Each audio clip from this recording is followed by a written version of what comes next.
বলছি সহযোগিতা করতে পারে। ফোন দিছিলাম, আমার টাকা ছিল প্রায় ৮০ টাকার মতো। ওই টাকাটা কাইটে নেওয়ার কারণটা কি? আসসালামু আলাইকুম। আশা করি সকলে ভালো আছেন। আমিও আলহামদুলিল্লাহ ভালো আছি।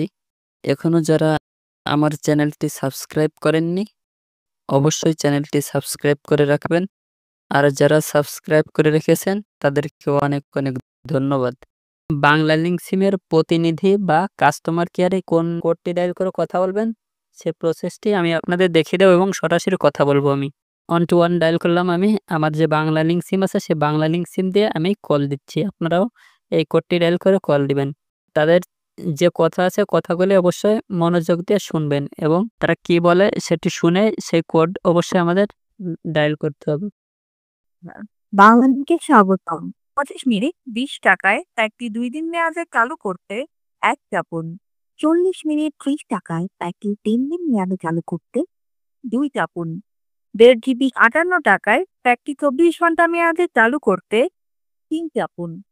শুধুমাত্র আপনার জন্য সেরা ইন্টারনেট, মিনিট এবং বান্ডেল অফার কিনতে 4 চাপুন। ব্যালেন্স, বাংলালিংক অ্যাকাউন্ট, প্যাক এবং কলেজের জন্য 5 চাপুন। টাকা কাটে এমন ভ্যাট সার্ভিস এবং পে অ্যাজ ইউ গো বন্ধ করতে 6 চাপুন। To change your preferred language press 8। তথ্যটি পুনরায় শুনতে স্টার চাপুন। যে কোনো সময় আমাদের গ্রাহক সেবা প্রতিনিধির সাথে কথা বলতে 0 চাপুন। প্রিয় গ্রাহক, ভবিষ্যৎ অনুসন্ধানের জন্য আপনার কলটি রেকর্ড করা হবে। কাস্টমার কেয়ার প্রতিনিধির সাথে কথা বলতে সকল চার্জ সহ প্রতি মিনিট 70 পয়সা চার্জ প্রযোজ্য হবে।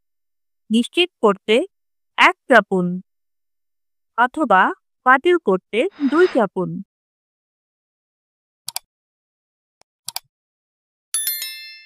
আপনার কলটি একজন কাস্টমার কেয়ার প্রতিনিধির কাছে ট্রান্সফার করা হচ্ছে। অনুগ্রহ করে অপেক্ষা করুন। Please wait while your call is being transferred to a customer care representative. শুভ বাংলালিংকের সাথে বলছি সহযোগিতা করতে পারে। ওয়ালাইকুম আসসালাম।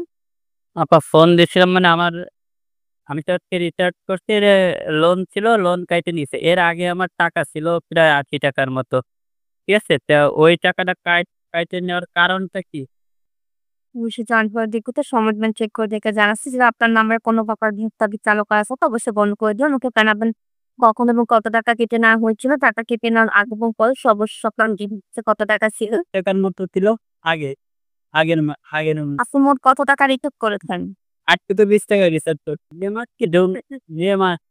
মে মাসের আগেও আমার টাকা ছিল প্রায় ৮০ টাকা ছিল, 70 আপ। ওইটা কাইটে নেওয়ার কারণ কি হঠাৎ করে এটা আমি বুঝতে পারিনি। বিষয় জানতে পারবো কিন্তু আমাদের সিস্টেম থেকে চেক করে দেখতে পেয়েছে আপনার নাম্বারে কোনো প্রকার সার্ভিস চালু করা নেই। কোনো প্রকার সার্ভিসের জন্য আপনার ব্যালেন্স থেকে টাকা চার্জ করা হচ্ছে না। আপনি মে মাসে 28 তারিখে শুধুমাত্র 20 টাকা রিচার্জ করে দিতে পারছি, ঠিক আছে? এসে আপনার নাম্বার মে মাসে এখনো রিচার্জ হয়নি। আপনার নাম্বারে কোনো প্রকার সার্ভিস চালু করা নেই। কোনো প্রকার সার্ভিসের জন্য আপনার ব্যালেন্স থেকে টাকা চার্জ করা হচ্ছে না। আপনারা এভাবে আপনাদের যে সমস্যা আছে কথা বলে সমস্যাটি সমাধান করতে পারবেন। সকলে ভালো থাকবেন। চ্যানেলটি অবশ্যই সাবস্ক্রাইব করে রাখবেন। আসসালামু আলাইকুম।